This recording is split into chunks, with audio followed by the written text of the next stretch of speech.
Joining us now is someone who has had an up-close and personal look at the devastation caused by the BP oil spill, Louisiana Senator, Republican David Vitter. Senator, thanks for joining us today. Thanks, Shannon. All right, it hasn't even been a year since that explosion that claimed so many lives, right. and the rollout from that, the impact of the spill itself on the environment there, right. And the economy there. Were you surprised it didn't get a mention this week?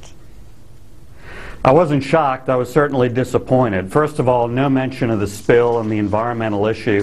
Secondly, he did mention only to bash our domestic oil and gas industry, and that's the continuing devastation that followed the spill. President Obama's de facto moratorium shutting down production and activity in the Gulf. And that's really been very, very hurtful for our Louisiana economy and for the nation's economy. Well, and we mentioned that your colleague in the delegation there, Congressman Landry, has called on the president to ease some of the moratoriums and things, the restrictions that still exist on offshore drilling. Right. What's your position? Well, I absolutely agree. Look, it's not either or. You know, I think Americans have a lot of common sense, and they're tired of this stale either-or debate. And quite frankly, I think they're tired of President Obama's stale rhetoric about oil and gas being the energy of the past. If it's the energy of the past, he shouldn't get an Air Force One and use that jet fuel to fly around the country. It's the energy of the present, and it's going to be for a while. We're all for a transition to new energy sources, but we need to get to that new energy future, and we need a bridge to that future. And in light of all that, we need to use our domestic resources, including in the Gulf of Mexico.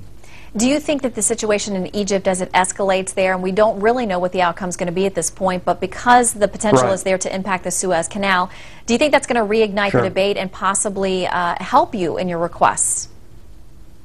Well, I think it's only a matter of time before the price at the pump goes up dramatically. It's been creeping up significantly. It's only a matter of time before it goes up even more, whether it's because of the Suez Canal in Egypt or just world conditions. And I think when that happens, Americans, as they did in the summer of 2008, are going to wake up and say, wait a minute, why aren't we accessing our domestic energy resources? And they're exactly right. We should be doing that in the Gulf and elsewhere. All right, I want to ask you about another topic, something that you're involved with now, some legislation with your colleague, Senator Rand Paul. It's about birthright citizenship. Right. And essentially what you're asking is that the states not recognize illegal aliens. They don't get automatic citizenship unless one parent is a legal citizen, a legal immigrant, an active member of the armed forces, or a naturalized legal citizen. This is a very controversial move. How do you think it's going to be received on Capitol Hill?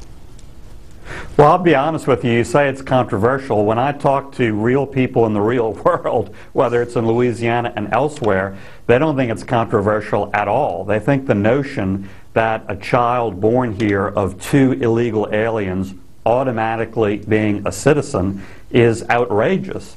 And then when I tell them that that's true of 300,000 to 400,000 kids born here who become citizens, even though both of their parents were illegal aliens, they are stunned.